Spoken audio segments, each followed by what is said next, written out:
Hello guys, once again welcome to KV academy in search of incredibles. ये हमारे channel का नया video है जिसमें हम असम डायरेक्ट रिक्रूटमेंट 2022 का मोस्ट इंपॉर्टेंट एमसीक्यू सीरीज कर रहे हैं अंडर इंग्लिश सब्जेक्ट, जो कि आपका पार्ट 4 है। इससे पहले मैंने 3 पार्ट्स आपको दे दिए हैं of one word substitution, anonymous and antonyms. बहुत इंपॉर्टेंट है, अभी तक आपने वीडियो नहीं देखा तो जाके देखिए। ये आपका इडियम एंड फ्रेजेस का पार्ट है जिसमें हम न्यू पैटर्न क्वेश्चंस करेंगे ऑफ द पीवाईक्यू क्वेश्चंस। जो प्रीवियस ईयर क्वेश्चंस आ चुके हैं उनका न्यू पैटर्न जो क्वेश्चंस आ रहा है हम वो करेंगे, जो एग्जाम के लिए बहुत ही ज्यादा इंपॉर्टेंट है। अभी ये न्यू क्या है हम समझते हैं।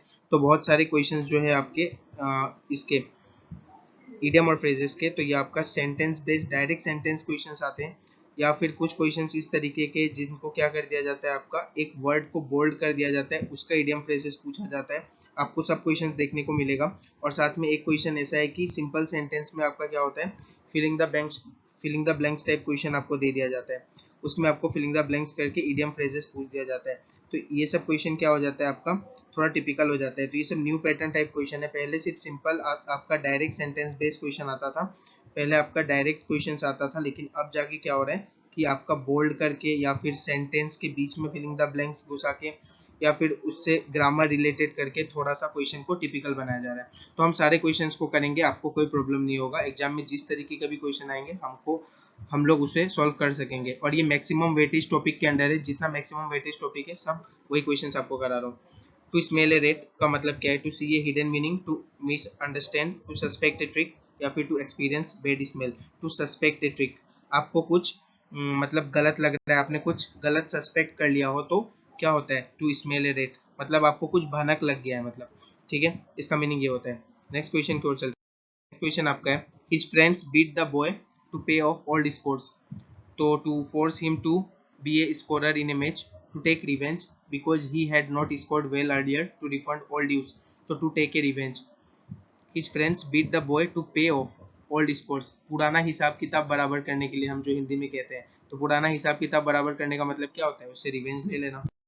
उसके बाद the government claims that the Indian industry is progressing by leaps and bounds. तो ये जो लीप्स एंड बाउंड्स है इसका आपको पूछा जा रहा है इडियम फ्रेजेस। देखिए आप सेंटेंस में किस तरीके से घुसाया हुआ है। At a rapid pace, leisurely, at a desired pace, intermittently. तो at a rapid pace, government जो क्लेम कर रहा है कि उसका इंडियन इंडस्ट्री जो है वो प्रोग्रेस कर रहा है रैपिड स्पीड में। To be heads and shoulders above someone, ये डायरेक्ट क्वेश्चन है। To be a good at something, उसके बाद to be much better at something, to be much taller than others, to be brave in times of trouble. तो ये आपका correct answer बनता है, to be much better at something. तो आप किसी चीज में बहुत अच्छे होंगे तो उसका मतलब है to be head above someone. Through thick and thins, तो थ्रो थिक एंड थिंग्स बहुत ही इंपॉर्टेंट है, बहुत ही बार पूछा जा चुका है। In genuine friendship among people both fat and slim, through difficult times, none of this. तो थिक और थिंस का मतलब होता है डिफिकल्ट टाइम्स। आप कोई डिफिकल्ट टाइम मतलब आप थिक और थिन से गुजर रहे हैं। The future of Kashmir is in A vexed question.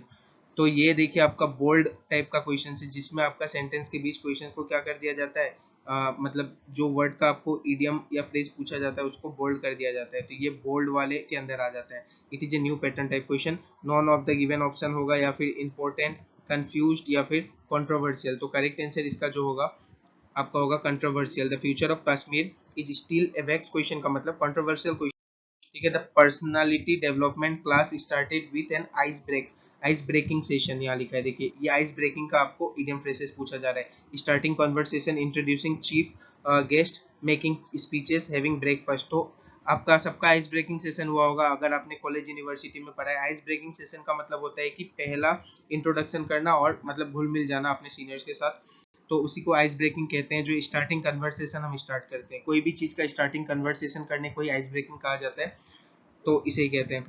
तरीके से आप याद कर सकते हैं। He chicked out when he confronted opposition, तो release chicken, hatch eggs, withdraw, eat chicken. तो विड्रो का मतलब होता है कि वो जब अपने ऑपोजिशन से कन्फ्रंट हुआ तो वो चिकन आउट हो गया, मतलब वो विड्रो कर गया, वहां से भाग गया वहां से। ठीक है। नेक्स्ट क्वेश्चन देखते हैं। एट सिक्सेस एंड सेवेंस, तो ये डायरेक्ट क्वेश्चन है। State of Daniel on top of situation, state of total confusion, well planned and prepared.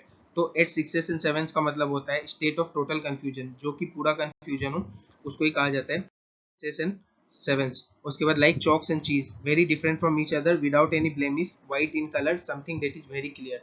तो चौक और चीज अपने में ही दोनों क्या होता है, एकदम ही डिफरेंट चीज है, खाली इनका कलर सेम होता है, तो ये होता है आपका very different from each other. इस तरीके से इसे याद करना है। Next question, to get success in UPSC exam Ramesh had to, ये देखिए आपका filling the blanks type question आ गया। तो रमेश हेड टू यहाँ पे क्या होगा ऑप्शन, तो यहाँ पे आपको एक इडियम लिखना है, burn the bridge, burn the midnight oil, burn the candle from both and, burn his fingers. तो इसका करेक्ट आंसर होता है बर्न द मिडनाइट ऑयल, मतलब उसे बहुत मेहनत करना पड़ेगा, मतलब रात रात तक मेहनत करना होगा उसे। ऐसा इसका मीनिंग मतलब बनता है कि आपको मेहनत से रिलेटेड है, आपको अगर ये एग्जाम क्लियर करना है तो आपको बहुत मेहनत करना होगा, मतलब उसका फ्रेज आता है बर्न द मिडनाइट, ठीक है। Once in a blue moon, तो जैसे हम हिंदी में कहते हैं ईद का चांद, ठीक है।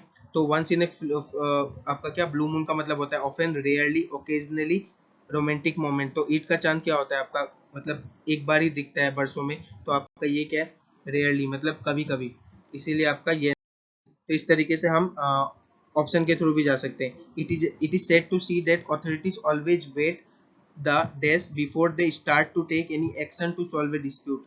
तो इसका ऑप्शन क्या होगा, देखिए इडियम फ्रेजेस जो दिया गया, कट कॉर्नर्स, लास्ट स्ट्रो, उसके बाद give the benefit of the doubt, non of this. तो इसका करेक्ट आंसर होता है लास्ट स्ट्रो, मतलब ऑथोरिटी जब तक कोई एक्सट्रीम सिचुएशन तक नहीं चले जाते, पूरा उसका पता नहीं लगा लेते डिस्प्यूट का या किस वजह से ये डिस्प्यूट हुआ है, ठीक है, जो भी डिस्प्यूट सॉल्व कर रहे हैं, उसे हम लोग कहते हैं, जो लास्ट सिचुएशन जो कि एकदम एक्सट्रीम सिचुएशन तक उन लोग नहीं चले जाते, उसको लास्ट स्ट्रो कहा जाता है।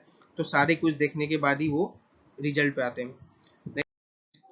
The saints life was an open book, ठीक है, an example to all, on date head no cigarette, on death held no cigarettes, an interesting biography, an uncomplicated one। तो इसका करेक्ट आंसर होता है आपका on the on death held on cigarettes, ठीक है।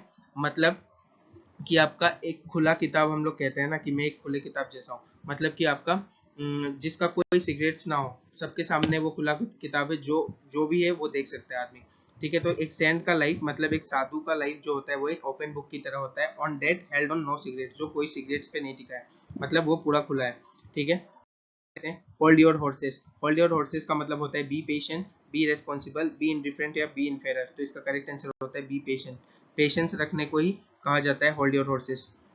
Cut A sorry figure, did not stand straight, apologized for his remarks, created a wrong impression, made a poor impression। तो cut ए sorry figure का मतलब क्या होता है आपका, इसको आपको मैं एक होमवर्क दे रहा हूँ, मैं हर एक वीडियो में आपको एक होमवर्क देता हूँ, इसे आपको कमेंट बॉक्स में मुझे बताना है, ठीक है। ये होमवर्क इसलिए होता है कि मुझे भी देखना है कि आप कितने सिंसियर इन वीडियोस को लेके और कितना मेहनत कर रहे हैं अपने एग्जाम को लेके, क्योंकि मैं आपके लिए पूरा मेहनत कर रहा हूँ, आपको भी साथ साथ मेहनत करना है अगर इस एग्जाम को हमें। She played ducks and drakes with her money, तो लैंड होगा या spent lavishly, did not spend or borrowed, तो स्पेंट लेविसली होगा। इसका मतलब होता है डक एंड ड्रेक्स का मतलब होता है स्पेंट लेविसली, मतलब पूरे, मतलब अच्छे तरीके से पैसा उड़ाना, मतलब लेविसली पैसे उड़ाना, ठीक है। उसके बाद she tried to slip off but was caught immediately, still quickly, go quickly, leave quietly, slide quickly. इसका करेक्ट आंसर होता है लीव क्वाइटली। तो स्लिप ऑफ का मतलब होता है कि she tried to leave quietly but was caught immediately, शांति से निकलने की कोशिश में था, पकड़ा गया। वॉक ऑन एयर का मतलब क्या होता है, हम लोग नहीं बोलते कि ये तो आज हवा में ही उड़ रहा है या हवा में ही चल रहा है। To achieve success, to be very happy, to glide, to prosper. तो इसका करेक्ट आंसर होता है टू बी वेरी हैप्पी, कोई बहुत खुश होता है तो ये फ्रेज यूज होता है आपका। नेक्स्ट हम देखते हैं, तो ये आज का लास्ट क्वेश्चन था, मैंने बेस्ट आपको 20 टू 25 के बीच क्वेश्चंस आपको कराए हैं, तो इन क्वेश्चंस को आपको देख लेना है। और एक इन्फॉर्मेशन आपको देना था कि जो भी डीएचएस और डीएमई की तैयारी कर रहे हैं, जैसे ही फ्लड का कंडीशन अच्छा होता है तो आपका एग्जाम डेट आ जाएगा, जो भी एग्जाम पोस्टपोन्ड हुआ है। तो ग्रेड 3 और ग्रेड 4 का जितना भी पार्ट है सबका लिंक डिस्क्रिप्शन में, मैंने जितने भी वीडियो कराए हैं इस चैनल में, साथ में आपका मैथ्स का शॉर्ट ट्रिक का सारा वीडियो आपको लिंक डिस्क्रिप्शन में मिल जाएगा। Go and access all the videos. और उसके बाद आपका जो एसएसटी का पार्ट चल रहा है उसका भी लिंक डिस्क्रिप्शन में है, उसका प्लेलिस्ट का। और साथ में इंग्लिश का तो ये चल ही रहा है, जीके का भी आपका प्लेलिस्ट, सबका प्लेलिस्ट मैंने आपको लिंक डिस्क्रिप्शन में दे दिया है। और आपका आई बटन भी ऊपर में जाके आप देख सकते हैं, वहां पे भी मैंने इसे पिन कर दिया है, तो पिन किया हुआ वहां से भी आप जाके डायरेक्टली देख सकते हैं। और चैनल को जिन्होंने भी अभी तक लाइक और सब्सक्राइब नहीं किया, प्लीज चैनल को लाइक और सब्सक्राइब कीजिए, यही आपकी तरफ से मेरे लिए मोटिवेशन है। थैंक यू गाइस, मिलते हैं अगली क्लास में। और नेक्स्ट क्लास में और अच्छा वीडियो के साथ और अच्छे क्वेश्चंस के साथ मिलते हैं। Thank you.